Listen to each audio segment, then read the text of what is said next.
Salam sejahtera Malaysia, denyut nadi suara rakyat bergema di channel ini. Jangan lupa tekan butang subscribe, like dan share. Malaysia kita punya, cintai Malaysiaku, kita jaga kita.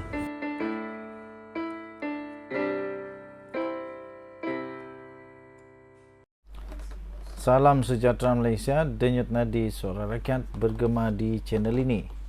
Tuan-tuan dan puan-puan yang dihormati sekalian, sebelum itu saya mau tanya pendapat kamu. Mahathir dan Anwar, siapa lebih baik?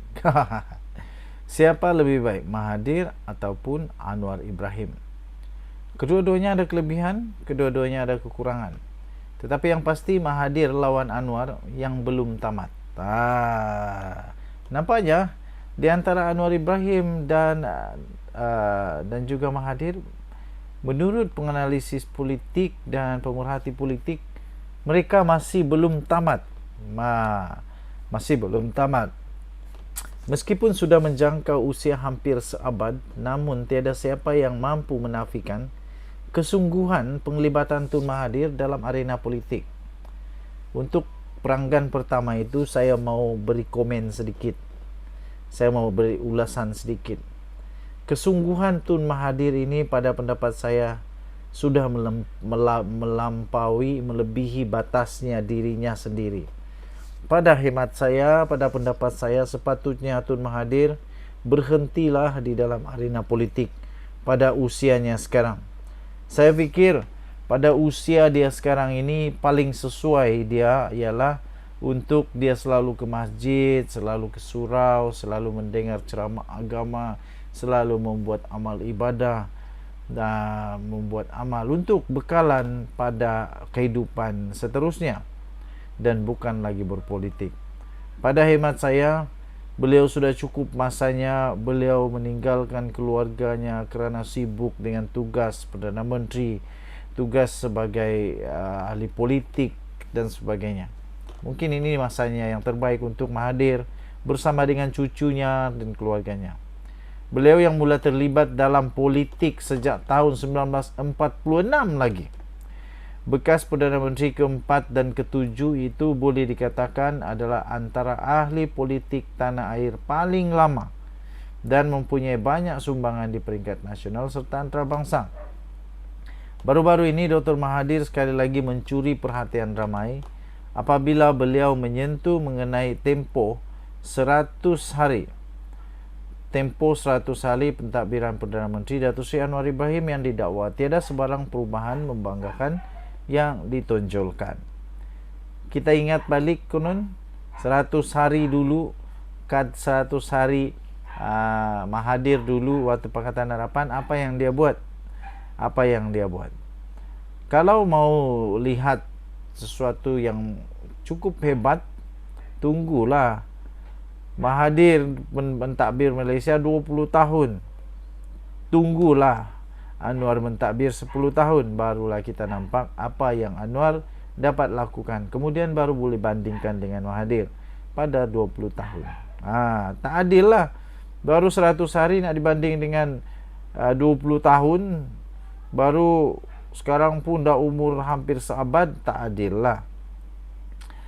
Jelas beliau Anwar hanya sekadar menambur janji untuk membawa perubahan kepada rakyat. Dr. Mahathir dilihat seperti mencari pasal dengan Anwar kerana turut menyatakan parti utama bangsa Melayu di bawah kerajaan perpaduan tidak mempunyai kuasa utuh terhadap pentadbiran negara.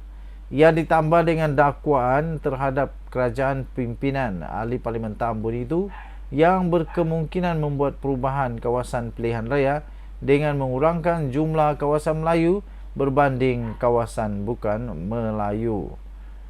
Katanya umum mengetahui isu politik antara Mahathir dan Anwar bukanlah satu perkara yang baru. Mereka memang sudah bersengketa dari dulu lagi sampai sekarang, bermula pada ketika Anwar Ibrahim dipenjarakan, diambil tindakan dan sebagainya. Kedua-dua mereka pernah saling berganding bahu bermula 1993.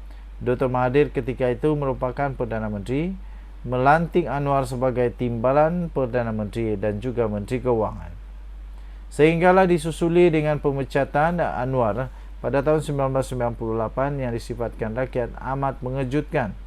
Anwar kemudiannya pula dipenjarakan atas dakwaan kesalahan rasuah dan kesalahan liwat sehingga menzahirkan gelombang kemarahan rakyat pada pilihan raya umum ke-10 PRU 10. Meskipun demikian, kemarahan rakyat terhadap bekas ahli Parlimen Langkawi surut seketika setelah jawatannya sebagai Perdana Menteri pada masa itu dilepaskan kepada Tun Abdullah Ahmad Badawi pada tahun 2003. Hubungan beliau dengan Anwar dilihat kembali rapat selepas gabungan Pakatan Harapan PH yang dipimpin menumbangkan pentadbiran Barisan Nasional pada pilihan raya umum ke-14 sehingga diangkat kembali menjadi Perdana Menteri. Rakyat sedikit sebanyak mula menaruh reaksi positif terhadap hubungan kedua-duanya, termasuk proses menaikkan Anwar sebagai Perdana Menteri bagi menggantikan beliau. Sangkaan tersebut bagaimanapun meleset apabila Dr. Mahathir meletakkan jawatan berikutan krisis politik antara parti utama negara pada masa itu yang kemudiannya menyaksikan Tan Sri Mahyadin Mayasin dipilih menjadi Perdana Menteri. Hubungan beliau dengan Anwar kemudian menjadi tanda tanya dan suram ditambah dengan penubuhan Parti Pejuang Tanah Air Pejuang yang menjadikan jurang kelihatan semakin besar. Dengan penyertaan Dr. Mahathir dalam Parti Pribumi Bumi Putra Perkasa Malaysia atau Putra baru-baru ini yang disifatkan sebagai pergerakan ultra Melayu itu, pertarungan beliau dan Anwar nampaknya belum lagi selesai. Apa yang menjadi persoalan sekarang ini adalah sampai bila perseteruan di antara kedua-duanya akan berlarutan. Denyut nadi suara rakyat bergema di channel ini. Bye-bye. Salam sejahtera Malaysia. Denyut nadi suara rakyat bergema di channel ini. Berita tergempar seluruh Malaysia terkejut dengan gembar-gembur kabar angin. Tapi sebelum itu memang di Malaysia ini sebelum segala-gala menjadi benar, semua bermula dengan yang disebut sebagai kabar angin. Sejak saya menjadi memerhati politik, juga mengulas politik dan sebagainya, saya mendapati memang segala sesuatu di Malaysia ini, terutama dalam politik, semua bermula dengan kabar angin.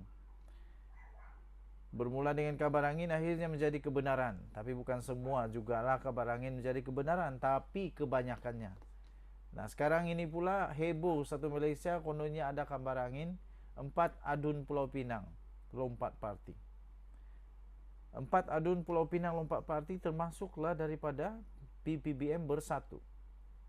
Nampaknya berita itu memang menggemparkan. Tetapi selepas itu Wan Saiful Wanjan yang sudah pun didakwa di mahkamah kerana kes minta rasuah dan terima rasuah 6.9 juta kalau saya tak silap, buat satu kenyataan yang mengejutkan. Beliau berkata 4 adun Pulau Pinang tak lompat parti. Itu dakwa daripada Wan Saiful. Seorang ahli Parlimen Perikatan Nasional semalam mendakwa 4 ahli Dewan Undangan Negeri adun mereka di Pulau Pinang sebenarnya tidak pernah melompat parti. Sehubungan itu, ahli Parlimen Tasik Gelugor iaitu Datuk Wan Saiful Wanjan berkata adalah tidak wajar usul untuk mengosongkan kerusi dikemukakan ke atas mereka pada sidang Dewan Undangan Negeri semalam. Katanya semua rakyat harus menyaksikan kesombongan gabungan DAP UMNO di Pulau Pinang yang hari ini iaitu semalam membawa usul ke Dewan Undangan Negeri Pulau Pinang untuk mengosongkan kerusi 4 adun Perikatan Nasional. Mereka kata ini disebabkan 4 adun terbabit melompat parti. Tetapi faktanya ialah 2 adun Bersatu tidak pernah keluar bersatu dan 2 adun PKR pula dipecat. Tidak ada yang lompat parti, katanya di Facebook hari ini. Katanya kerajaan DAP di Pulau Pinang didakwa seolah-olah mahu menghapuskan suara Perikatan Nasional di negeri itu. Katanya mereka boleh tunggu sehingga pilihan raya negeri PRN, tetapi mereka tidak mahu. Mereka boleh pindah perlembagaan supaya selari dengan semangat akta anti lompat parti persekutuan, tetapi mereka tidak mahu, katanya. Tambahnya, inilah kesombongan di DAP UMNO dan kerakusan mereka membolot kuasa dengan menggunakan saluran perundangan. Persidangan Dewan Undangan Negeri Pulau Pinang hari ini meluluskan usul pengisytiharan kekosongan 4 kerusi yang diwakili Adun Bersatu mengikut pasal 14A-1 Perlembagaan Negeri Pulau Pinang.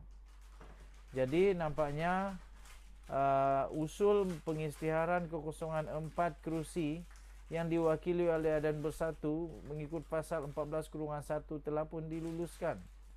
Speaker iaitu Datuk Lau Chow Kiang mengesahkan keputusan itu dicapai selepas selesai sesi perbahasan daripada semua adun yang mengambil bahagian dengan menyokong sokongan majoriti adun 11 suara bersetuju meluluskan usul itu.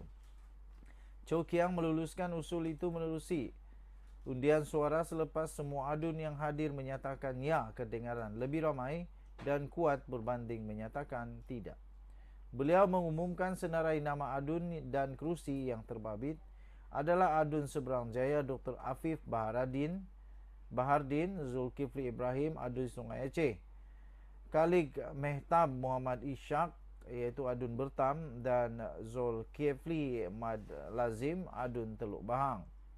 4 adun berkenaan pada 16 Disember yang lalu juga gagal memperoleh kebenaran daripada Mahkamah Persekutuan untuk mencabar peruntukan mengikut enactment anti lompat parti di negeri itu. Denyut nadi suara rakyat bergema di channel ini. Kita jumpa lagi. Bye-bye.